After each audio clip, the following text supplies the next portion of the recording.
শিক্ষা সংক্রান্ত গুরুত্বপূর্ণ আপডেট পেতে অবশ্যই চ্যানেলটিকে সাবস্ক্রাইব করুন। পাশে থাকা বেল আইকনটিতে অবশ্যই ক্লিক করুন। নমস্কার। সংগ্রামী যৌথ মঞ্চের পক্ষ থেকে ফেসবুক লাইভে আজ মাননীয় মুখ্যমন্ত্রী একটি বক্তব্য এসছে, তো এ সম্পর্কে আপনারা জানতে চাইবো। সংগ্রামী যৌথ মঞ্চের কনভেনাররা রয়েছেন এখানে। অনিরুদ্ধ, কি প্রতিক্রিয়া দেবেন আপনি? আজকে আমরা শুনলাম যে রাজ্যের মুখ্যমন্ত্রী তিনি একটি শিল্প সম্মেলন হচ্ছে শিল্পপতিদের, সেখানে তিনি ঘোষণা করেছেন যে 8% ডিএ নাকি তিনি বছরে দেন। 8% ডিএ তিনি বছরে দেন, এটা বলতে গিয়ে আসলে তিনি সংগ্রামী যৌথ মঞ্চের আন্দোলনকেই স্বীকৃতি দিয়েছেন। তার কারণ হচ্ছে যে আমরা 2024 সালে আমরা দেখেছি যে 2023 সালে ডিসেম্বর মাসে যখন সংগ্রামী যৌথ মঞ্চ নবান্নের আঙিনায় গিয়ে ডিএর দাবিতে বসেছিল, শূন্যপদ পূরণের দাবিতে বসেছিল, সেই সময় ঠিক তার আগের দিন, সেই কর্মসূচি নেওয়ার আগের দিন অর্থাৎ 24শে ডিসেম্বর তিনি ওই অ্যালেন পার্কে একটি ক্রিসমাস উৎসব উদ্বোধন করতে করার সময় তিনি হাতজোড় করে কর্মচারীদের, শিক্ষকদের বলেছিলেন যে 4% ডিএ তিনি ঘোষণা করছেন। না, সেটা ঘোষণা করেছিল ওই হাইকোর্টের সিঙ্গেল বেঞ্চ হ্যাঁ, যখন পারমিশন permission, দিয়ে দিল হ্যাঁ, যে হ্যাঁ, নবান্নে আমরা বসতে পারবো, বসবো আর কি। চাপে উনি পড়ে। যখন সেই মামলায় হেরে গেলেন, সেই তারপরেও আবার ডিভিশন বেঞ্চে গিয়ে আটকানোর চেষ্টা করেছিলেন, কিন্তু সেটাও সফল হয়নি এবং সেটা জানুয়ারি মাস থেকে দিলেন। এবং তারপরে আবার 24 সালে উনি যে অনশন হলো, সংগ্রামী যৌথ মঞ্চ যে অনশন করলো জানুয়ারি মাসে, যাতে শুভঙ্কর অনশন করেছিলেন প্রায় 52 দিন, বা আমরাও অনশন করেছিলাম, তার সেখানেও তিনি ওই এপ্রিল মাস থেকে আরো 4% ঘোষণা করেছিলেন, অর্থাৎ 24 সালে 8% উনি দিয়েছিলেন। তা এইটা সেটাও, হ্যাঁ, সেটাও বলেছিলেন যে ম্যান্ডেটারি। তো যাই হোক, তো কিন্তু দেখা যাচ্ছে যে সংগ্রামী যৌথ মঞ্চের চাপেই উনি 1 বছরে 8% মহার্ঘ ভাতা দিয়েছিলেন এবং সেটাকেই এখন বণিক সভায় বলছেন যে উনি 8% মহার্ঘ ভাতা নাকি প্রত্যেক বছর দেন, যেটা সর্বৈব মিথ্যা। কারণ 2019-এর যে রোপা, সেখানে যখন পে স্লিপ কর্মচারীরা পায় 20 সালের জানুয়ারি মাসে, সেখানে ডিএ এর কলাম শূন্য ছিল, কোনো ডিএ ছিল না। এবং তারপরে হাউস রেন্ট যেটা 3% কাটা হয়েছিল, 12% করে দেওয়া হয়েছিল 15% থেকে, সেখানে সেই 3% আবার ডিএ আকারে উনি দেন। এবং পরবর্তী ক্ষেত্রে 23 সাল থেকে সংগ্রামী যৌথ মঞ্চ যখন আন্দোলন শুরু করে, তখন কিন্তু উনি প্রথম চিরকুট দিয়ে দেন 3%, এবং তারপরে আবার 4, তারপরে 4, এই 8% 24 সালে দেন। তো এই যে মুখ্যমন্ত্রীর এই যে উনি সংগ্রামী যৌথ মঞ্চের কাছেই একমাত্র পরাজিত হয়েছেন, আর একই কথা বলে যাচ্ছেন যে এটা নাকি ম্যান্ডেটারি নয়।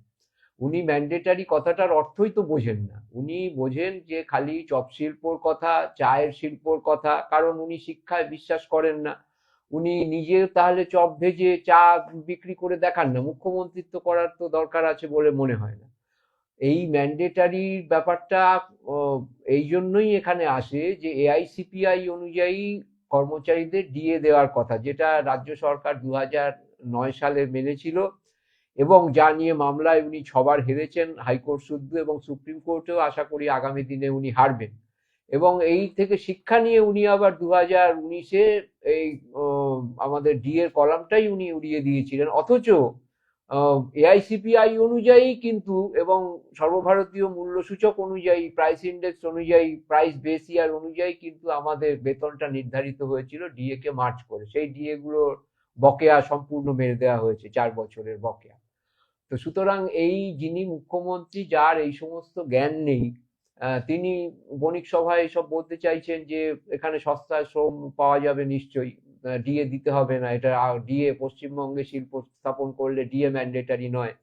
এবং এটা উনি আসলে কেন্দ্রীয় সরকারের যে শ্রম কোড, যা নিয়ে এত সমালোচনা উনি নিজেই করছেন, সেই শ্রম কোডকেই আসলে পশ্চিমবঙ্গে কার্যকর করার বার্তা উনি শিল্পপতিদের দিচ্ছেন। তা কর্মচারী শিক্ষকরা ওনার এই চালাকি অনেকদিন ধরে ফেলেছে, এবং এই নিয়ে দীর্ঘ আন্দোলন সংগ্রামী যৌথ মঞ্চ করে চলেছে। 3 বছর ধরে শহীদ মিনারে অবস্থান করছে। উনি হাজার চেষ্টা করেও সেই অবস্থান তুলতে পারেনি, এবং সুপ্রিম কোর্টের রায়ের পর আগামী দিনে সংগ্রামী যৌথ মঞ্চ এই পশ্চিমবঙ্গকে যদি উনি সেই সুপ্রিম কোর্টের রায় না মানেন, তাহলে এই প্রশাসনকে অচল করার দিকেই এগোবে। সেই আন্দোলনের বার্তা আমরা দিচ্ছি। ভাস্কর বাবুর কাছে যায়, যে রায় সুপ্রিম কোর্টে সেটা এখনো আসেনি, মাঝখান থেকে কেন্দ্র সরকার দেখছে আরেকটি পে কমিশনের দিকে এগোচ্ছে। পশ্চিমবঙ্গে বকেয়া বর্তমান যে ডিএ সেটিও রয়েছে, অনেক আগেরটিও রয়েছে, এবং আরেকটি আগামী দিনে হতে চলেছে। কর্মচারী সমাজকে আপনি সামনে থেকে আন্দোলনের নেতৃত্ব দিচ্ছেন, অনিরুদ্ধবাবু যারা রয়েছেন সংগ্রামী যৌথ মঞ্চের পক্ষ থেকে, আপনি কি বার্তা দেবেন এবং আগামী দিনের কর্মসূচি কি বা এই সামগ্রিক বিষয় নিয়ে আপনার কি বক্তব্য? কর্মসূচি বলতে দেখুন, একটা হতাশাজনক পরিস্থিতির মধ্যে সমস্ত কর্মচারী পেনশনাররা রয়েছেন, যারা আশা করেছিলেন যে সুপ্রিম কোর্ট থেকে যত দ্রুততার সাথে আমরা যুক্ত হওয়ার পরে মামলাটা শুনানি হয়েছে, ঠিক ততটা দ্রুততার সাথেই হয়তো রায়টাও ঘোষণা হবে। সেটা হয়নি। অনেকে আশা করেছিলেন যে শীতের ছুটি পড়তে চলেছে 20 তারিখ থেকে, 19 তারিখে লাস্ট সুপ্রিম কোর্ট হয়ে পড়ে ছুটি পড়বে, সেখানে হয়তো আমরা রায়টা পাবো এবং রায়টা পজিটিভ আসবে, সেরকম আশা ভরসা নিয়ে কর্মচারীরা এবং পেনশনাররা ছিলেন বিশেষ করে। সেটা হয়নি। মানে আশা করছি যে শীতের ছুটির পরে 5ই জানুয়ারি থেকে সুপ্রিম কোর্ট খুলবে, তারপরেই রায়টা আসবে, এবং এটাও আমরা আশা করি যে রায় হয়তো কর্মচারীদের আমাদের পক্ষেই আসবে। কর্মচারীদেরকে একটাই কথা বলার, আমাদের সামনে বঞ্চনা মুক্তির ত্রিবিধ পাহাড় মানে সামনে দণ্ডায়মান। একদিকে যেমন পুরাতন যে রূপা তার বকেয়া, যার ফয়সলা সুপ্রিম কোর্ট থেকে আসতে চলেছে, বর্তমান রূপার যে বকেয়া 40% মহার্ঘ ভাতা আজকের দিনে দাঁড়িয়ে বকেয়া রয়েছে, সেইটা আদায় করতে হবে। তার সাথে পে কমিশন গঠন করার জন্য সরকারের উপর চাপ সৃষ্টি করতে হবে। এই ত্রিবিধ লক্ষ্য নিয়ে, এবং তারই সাথে রাজ্যের লক্ষ লক্ষ যে অস্থায়ী কর্মচারী তাদেরকে রেগুলারাইজেশন করার দিকে এগোনো, শূন্য পদগুলোকে পূরণ করা, এই সমস্ত লক্ষ্য নিয়ে আগামী যে বিধানসভা নির্বাচন, তার আগে চূড়ান্ত চাপের জায়গাতে না নিয়ে যেতে পারলে আলটিমেটলি কিন্তু মানে আমাদের যে ভোট পেরিয়ে গেলে, আমরা সকলেই জানি যে ভোট পাকিয়ে একবার মানে দিগন্ত থেকে হারিয়ে গেলে পরে আর এখানে কোনো কিছু মানে সমস্যা সমাধানের কোনো আশা আমরা দেখতে পাই না। তাই এই ভোট পাকিয়ে আকাশে যতক্ষণ উঠছে, তার মধ্যে খানি লড়াই করে এই সমস্ত দাবিগুলোকে পূরণ করার জন্য নামতে হবে। সকল কর্মচারী সংগঠন থেকে শুরু করে সমস্ত কর্মচারীদের কাছে, আপনি যে দল করুন, যে মতবাদকে সমর্থন করুন, কে ভবিষ্যতে আসবে সেই চিন্তা নিয়ে মশগুল থাকার মাঝখানে একটু চিন্তা অন্তত নিজের পেশাগত স্বার্থ সুরক্ষার দিকে ভাবুন। আমরা আবেদন জানাচ্ছি যে সকল কর্মচারী সংগঠনের নেতৃত্ব তারা একটু মুক্ত মনে এই যে সময়টুকু আমাদের সামনে রয়েছে, সেই সময়টুকুতে ঐক্যবদ্ধভাবে আমরা পথে নামি চলুন। কর্মচারীদের স্বার্থে, পেনশনারদের স্বার্থে আমরা ঐক্যবদ্ধ হয়ে লড়াইটাকে দিই। আর কর্মচারীদের কাছে অনুরোধ, সমস্ত রাজনৈতিক বিভেদ ভুলে আমরা পথে নামি চলুন। সামনে কোন সরকার আসবে, কোন সরকার আসতে চলেছে, তারা এসে কি করবে, সেসব স্বপ্নে বুঁদ হয়ে না থেকে বর্তমান যে সময়টুকু আমাদের লড়াইয়ের জন্য পড়ে আছে, সেই সময়টুকুকে কাজে লাগায়। আমাদের হিসেব কিচ্ছু বেশি নয়, রাজ্যের যা কর্মচারী পেনশনার আছেন তার 20% যদি একটা দিনের পথে নামে এবং যদি মাটি কামড়ে পড়ে থাকতে পারে, খুব বেশি দিন সেই চাপকে এই সরকার সাস্টেন করতে পারবে না। সমস্ত দাবি দাওয়া নিয়েই আমরা ময়দান ছাড়তে পারবো। সকলে চেষ্টা করি চলুন। আর আজকে শিল্প সম্মেলন থেকে মুখ্যমন্ত্রী যে বক্তব্য দিয়েছেন, দেখুন উনি মুখ খুললেই মিথ্যা কথা বলেন, এটা আমরা সকলেই জানি। আমরা ডিএ পাই 18%, উনি বলেছেন 8%। উনি বলেছেন ম্যান্ডেটরি নয়। কোর্ট অনেকবার বলেছে যে এটা আমাদের আইন স্বীকৃত অধিকার, লিগালি এনফোর্সেবল রাইট। আমরা সেই জায়গাতেও যাচ্ছি না। আসলে উনি যে কথাটা বলেছেন ঘুরপথে, হয়তো এই বাঙালি জাতির সেই কথাটাকে ধরার ক্ষমতা নেই। সেটা হলো উনি শিল্পপতিদেরকে বার্তা দিতে চেয়েছেন যে ডিএটা যেটা গোটা ভারতবর্ষে কর্মচারীদের অধিকার, সেটাকে আমি অধিকারের তালিকা থেকে এই রাজ্যে তুলে দিতে পেরেছি। ডিএটা কর্মচারীদের অন্যান্য রাজ্যের ক্ষেত্রে লিগালি এনফোর্সেবল রাইট হলেও পশ্চিমবঙ্গে সেটা নয়। পশ্চিমবঙ্গে বাঙালি জাতিকে আমি সস্তার লেবারে পরিণত করেছি, সেই সস্তার লেবারদেরকে এক্সপ্লয়েট করার জন্য আপনারা পশ্চিমবঙ্গে বিনিয়োগ করতে পারেন। এটাই হচ্ছে ওনার এই কথাটা বলার মূল বক্তব্য। আপনাকে জানিয়ে রাখি, সস্তার লেবারের খোঁজে শিল্পপতিরা আসবেন কিনা জানি না, শিল্পপতিদেরকে আমাদের পক্ষ থেকে বলার যেটা থাকবে যে পশ্চিমবঙ্গ হচ্ছে সেই রাজ্য যে রাজ্যে ভারতবর্ষের মধ্যে শ্রেষ্ঠতম উৎকর্ষ সম্পন্ন শ্রমিকরা বাস করেন, শ্রমিক কর্মচারীরা থাকেন। আপনারা এখানে বিনিয়োগ করলে সেই উন্নত মানব সম্পদের সেবাটা পাবেন, কিন্তু উপযুক্ত মূল্যটা দিতে হবে। তার জন্যই সংগ্রামী যৌথ মঞ্চ লড়াই করছে। মুখ্যমন্ত্রী কি প্রকারান্তরে আজকে শিল্প উদ্যোগের শিল্প এই সম্মেলনে উনি কি এটাই বোঝাতে চাইলেন, দিয়ে দেওয়া হয় না বা সম্পূর্ণ দেন না, বা যে 8% কথা বলেছেন এটা বলে, যে তার এখানে যেখানে সরকারের কর্মচারীরাই আজকে সরকারের কাছে এরকম একটা নেতিবাচক প্রভাব পড়ে আছে, সেখানে অন্যান্য শিল্পপতিরা এসে যাদেরকে দিয়ে কাজ করাবে সেরকম করাবার পরিবেশ তো তাহলে নেই। মুখ্যমন্ত্রীর কথা থেকে তো তাই বোঝা যাচ্ছে। না, মানে অন্য কথা বলতে চেয়েছেন, তার একটা উল্টো পিঠ আছে। উল্টো পিঠটা হচ্ছে যে শিল্পপতিদেরকে বক্তব্য দেওয়া যে দেখো, তোমাদের প্রতিনিধি হিসাবে যে অমিত মিত্রকে তোমরা মানে তোমাদের কথা অনুযায়ী আমি ফিনান্স মিনিস্টার বানিয়েছিলাম, আমরা দুজনে মিলে পশ্চিমবঙ্গের বাঙালি জাতিকে সস্তার লেবারে পরিণত করে দিয়েছি। এই সস্তার লেবারের জন্য তোমরা এসো, তাতে কিছু লোক কাজ পাবে, আর বাকি লোককে আমি মুড়ি ঘুগনি বিক্রি করিয়ে পেট চালানোর ব্যবস্থা করব। গতকালকে মুড়ি ঘুগনি বিক্রি করা নিদান দিয়েছেন, আর আজকে সস্তা শ্রমিকের পসরা খুলে বসেছেন। এই দুটো কাজকে উনি মানে পরিষ্কার মানে সকলের সামনে উন্মুক্ত করে দিয়েছেন। এই যে বাঙালি জাতি কথায় কথায় প্রতিবাদ করেন বুদ্ধিজীবীরা, আজকে তারা সেই কথাটা ধরতে পেরেছেন কিনা জানি না, ধরতে পারলেও অবশ্য প্রতিবাদ করবেন না, সেটা আমরা খুব ভালো করে জানি। কিন্তু এই রাজ্যের শিক্ষিত বাঙালি যারা আছেন তাদের নৈতিক কর্তব্য প্রতিবাদটা করার। আমি আজকেই ট্রেনে আস্তে আস্তে একটা জিনিস শুনছিলাম যে একজন মানে সরকারি কর্মচারী ছিলেন, তিনি তার ছেলে এবং তার বৌমা দুজনেই কলকাতায় আইটি সেক্টরে চাকরি করতেন, বলেন এখানে 20-40 হাজার টাকা পেত। ওরা ব্যাঙ্গালোরে শিফট করে গেছে, দুজনেরই বেতন 1 লাখ টাকা করে 2 লাখ টাকা হয়ে গেছে। বলো 10 গুণ বেড়েছে, চিন্তা করে দেখুন। বলো কেন তারা পশ্চিমবঙ্গে থাকবে? এই তফাৎটাকেই রাজ্যের মানুষকে ভাবতে বলবো, যে যারা হাই পোস্টে চাকরি করছেন তারাও যেমন বঞ্চিত হচ্ছেন, সরকারি কর্মচারীরা বঞ্চিত হচ্ছেন, অস্থায়ী ক্ষেত্রের এমনকি মানে ইট ভাটাতে কাজ করা শ্রমিক বা ধান কাটার শ্রমিক তারাও বঞ্চিত হচ্ছেন। রাজ্যের মানুষ ভাবুক এদেরকে নিয়ে। আরেকটা বিষয় সেটা হচ্ছে যে এই যে আমাদের সংগ্রামী যৌথ মঞ্চের যে আন্দোলন চলছে, সেখানে তো শিক্ষিত বেকার যুবক যুবতী আপনারা বলছেন যে প্রায় 6 লক্ষের উপর শূন্য পদ পড়ে আছে। সেই নিয়ে আপনাদের আগামী আন্দোলনে কি থাকবে, সেই বিষয়ে কি বক্তব্য? আন্দোলনের বক্তব্য বলতে আমাদের চাই যে এই 6 লক্ষ শূন্য পদে নিয়োগ হোক, এবং সেই নিয়োগের জন্য যত কিছু করার সেই কাজ আমরা যারা ভাবছেন যে শুধুমাত্র ডিএনএ লড়াই করছে, একদমই নয়। আমাদের লড়াইটা এই প্রত্যেকটা ডিপার্টমেন্টের শূন্য পদগুলোকে পূরণ করা নিয়েও, এবং তারই সাথে দপ্তরে দপ্তরে যে অস্থায়ী কর্মচারীগুলোকে মানে শোষণ চলছে, সরকারি শোষণ চলছে, তাদের উপযুক্ত পারিশ্রমিকের দাবিতেও আমাদের লড়াইটা হবে, এবং সেই লড়াইয়ের ঘোষণা হয়তো আগামী সপ্তাহেই আমরা করতে চলেছি প্রেস কনফারেন্স করে। আরেকটা শেষ প্রশ্ন অনিন্দ্য বাবুর কাছে যায়। ডিএ বঞ্চনাটা বেড়ে যাচ্ছে, অবসরপ্রাপ্ত কর্মচারী, আপনিও একজন। এই রাজ্যে অসংখ্য অবসরপ্রাপ্ত কর্মচারী যারা রয়েছেন, এই রাজ্যে পরিষেবা দিয়েছেন, বাস্তব অবস্থাটা কোন জায়গায় যাচ্ছে? ব্যক্তিগত অভিজ্ঞতা এবং আপনার অন্যান্য অভিজ্ঞতা একটু যদি শেয়ার করেন, রাজ্যের মানুষ যদি জানে। অবসরপ্রাপ্ত কর্মচারীদের তাদের তো হাউস রেন্ট নেই, তাদের বাজার দরের যে বৃদ্ধি হয় তার জন্য তারা মহার্ঘ ভাতা, তাদের যে বেতন অর্ধেক হয়ে যায় রিটায়ারমেন্টের পরে, অবসরের পরে, সেই মূল বেতনের শতাংশ হিসেবে তারা মহার্ঘ ভাতাটা পান। অর্থাৎ মহার্ঘ ভাতাও তারা আসলে অর্ধেক পান যা মূল্যবৃদ্ধি যা হচ্ছে। তো সুতরাং মূল্যবৃদ্ধির জায়গা থেকে সবসময় তারা অর্ধেক বেতন পাচ্ছেন, অর্ধেক মহার্ঘ ভাতা পাচ্ছেন, এবং বর্তমান যা বাজার দর সেটা তো সর্বভারতীয় ক্ষেত্রে প্রায় একই। 100 টাকা এখানেও পেট্রোল, দিল্লিতে বোধহয় তার থেকে একটু কম, 90 টাকা বোধহয়।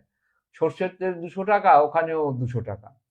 তো এই যে সর্বভারতীয় মূল্য সূচক, পশ্চিমবঙ্গে তো তার থেকে কিছু কম নয়। মুখ্যমন্ত্রী যে তেলে ভাজার দোকান করতে বলেছে, সেটা তো যদি অবসরপ্রাপ্ত কর্মচারীদের বলেন তেলে ভাজার দোকান করতে, তাহলে সেই তেলটা তাকে 200 টাকাতেই কিনতে হবে। এর সঙ্গে সঙ্গে যুক্ত হয়েছে বয়স বাড়বার সঙ্গে সঙ্গেই নানা রকম রোগে কর্মচারীরা বা তার পরিবারের লোকেরা আক্রান্ত, তাদের স্ত্রী যারা, বয়স হচ্ছে সকলেরই, তার জন্য যে ওষুধের খরচ, সেই ওষুধের খরচের সঙ্গে কোনো রকম ভাবেই তাল রাখা যাচ্ছে না। যাদের বাড়িতে অসুস্থ আছে, যেমন আমার স্ত্রী নিজেই ব্লাড সুগারের পেশেন্ট, তার জন্যই মাসে প্রায় 10,000 টাকার ওষুধ আমাকে কিনতে হয়।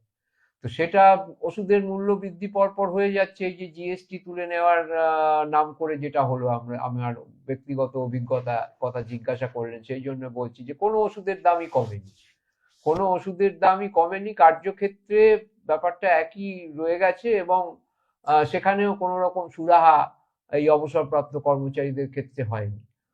তো এখানে মুখ্যমন্ত্রী সেই একই ম্যান্ডেটারি এইসব বুলি টুলি দিচ্ছেন, যেটা উনি শিখেছেন, এই শিল্পপতিদের কাছ থেকেই শিখেছেন। সেই শিল্পপতিরা কিন্তু অন্য রাজ্যে যারা সেই শিল্প চালান, তাদের কিন্তু ডিএ দিতেই হয়। ওই ব্যাঙ্গালোরে ধরুন, সেখানে বেতনটা বেশি কেন? সেখানে বেতন বেশি এই কারণে যে সেখানে ওই যে মূল্যসূচক যেটা, সেখানে সরকার যেহেতু সর্বভারতীয় মূল্যসূচক অনুযায়ী কর্ণাটকের সরকার ডিএ দেয়, সেই জন্য প্রাইভেট কোম্পানি তাদেরও তাদের কর্মচারীদের ওইভাবে ডিএ দিতে হয়। যদি এখানে 1% মহার্ঘ ভাতা বাড়ে, তাহলে যারা দৈনিক মজুরির কর্মচারী তাদের 6 টাকা ডিএ 6 টাকা বাড়ে দৈনিক মজুরি। তো সুতরাং সেক্ষেত্রে যদি সেটা করা হতো, ডিএ মহার্ঘ ভাতা যদি মূল্যসূচক অনুযায়ী দেয়া হতো, এআইসিপিআই অনুযায়ী, তাহলে দৈনিক মজুরি বাড়তো, তাহলে আর এখানকার পরিযায়ী শ্রমিকের সমস্যা থাকতো না। সেইটা না করে তাদের সেই যে মজুরি, যেটা ওনারা রাজ্যে পরিযায়ী শ্রমিকরা ভিন রাজ্যে গেলে 1200 টাকা পান, এখানে পান 400 টাকা। আবার সেই পরিযায়ী শ্রমিকদের দিয়ে নাটক করা, মায়া কান্না কুম্ভীরাশ্রু বর্জন করা, এইসব নাটক বন্ধ হোক। উনি কেন্দ্রীয় সরকারের থেকে যে টাকাগুলো পাচ্ছেন, 12 লক্ষ পেনশনার সরকারি কর্মচারী মিলিয়ে মোট আছে, তাদের টাকাগুলো দিন, তাহলেই রাজ্যের আর্থিক অবস্থার উন্নতি হবে। উনি রাজ্যটাকে চোর, ভিখারি আর মাতালের রাজত্বে পরিণত করার এই যে চক্রান্ত করছেন, সেটাকে বন্ধ করুন। এটাই অবসরপ্রাপ্ত কর্মচারী হিসেবে ওনার কাছে বলছি। এই অন্যতম কনভেনার দীপকবাবু আছেন। বলতে চাইছি যে একদিকে যেমন আমরা দেখছি যে কর্মসংস্থান নতুন করে তৈরি হচ্ছে না, বেকার যুবক যুবতী যারা আছে শিক্ষিত বসে আছে। আরেকদিকে দেখতে পাচ্ছি কর্মচারী যারা চাকরি করছে তাদেরকেও ঠিক মতো বেতনও দেওয়া হয় না, যারা অবসর নিয়েছেন তাদেরকেও দেখতে পাচ্ছি তাদের অবস্থা সঙ্গীন অর্থনৈতিক ভাবে। ডিএ নেই, বেকারত্ব বাড়ছে, কর্মসংস্থান নেই, শিল্প মেলা হচ্ছে বিভিন্ন জায়গাতে। এই সরকার তার কর্মচারীদের বন্ধু হতে পারেনি, তাহলে সে সাধারণদের বন্ধু হবে কিভাবে? আর আপনারা আগামী দিনে কি ভাবছেন, মানে সংগঠনকে নিয়ে কি আন্দোলনের প্রস্তুতি নিচ্ছেন? অনেকগুলো প্রশ্ন করলেন। আমি যেটা আজকের মুখ্যমন্ত্রীর কথার পরিপ্রেক্ষিতে একটু বলি, শিল্প মেলাতে উনি হঠাৎ সরকারি কর্মচারী ডিএ নিয়ে বললেন কেন?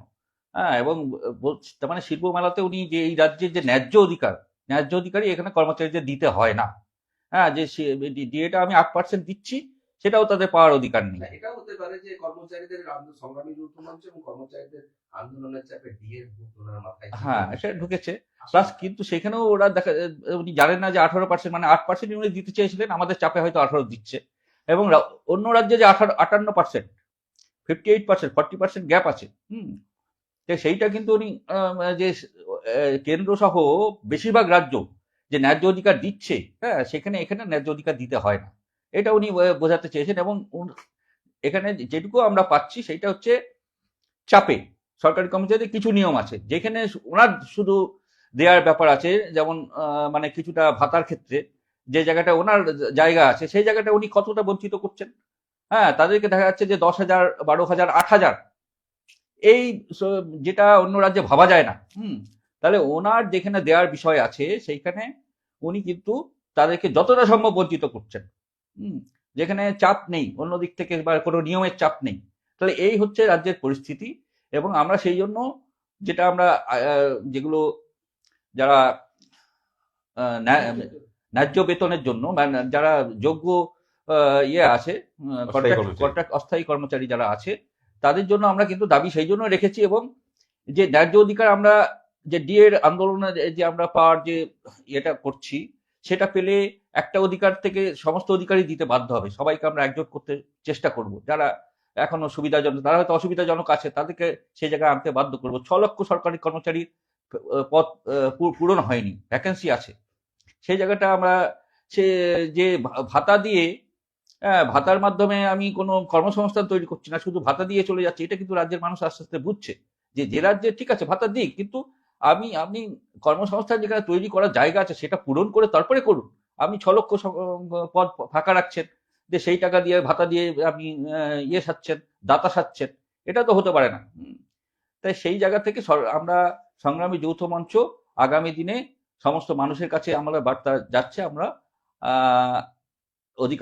অধিকারের আদায়ের লক্ষ্যে আমরা কিন্তু পথে নামবো, এবং জোরালো সবাইকে, আমি সমস্ত কর্মচারী যারা আন্দোলনের নেতৃত্ব আছে সবাইকে আমি একসাথে আসার জন্য আহ্বান করছি।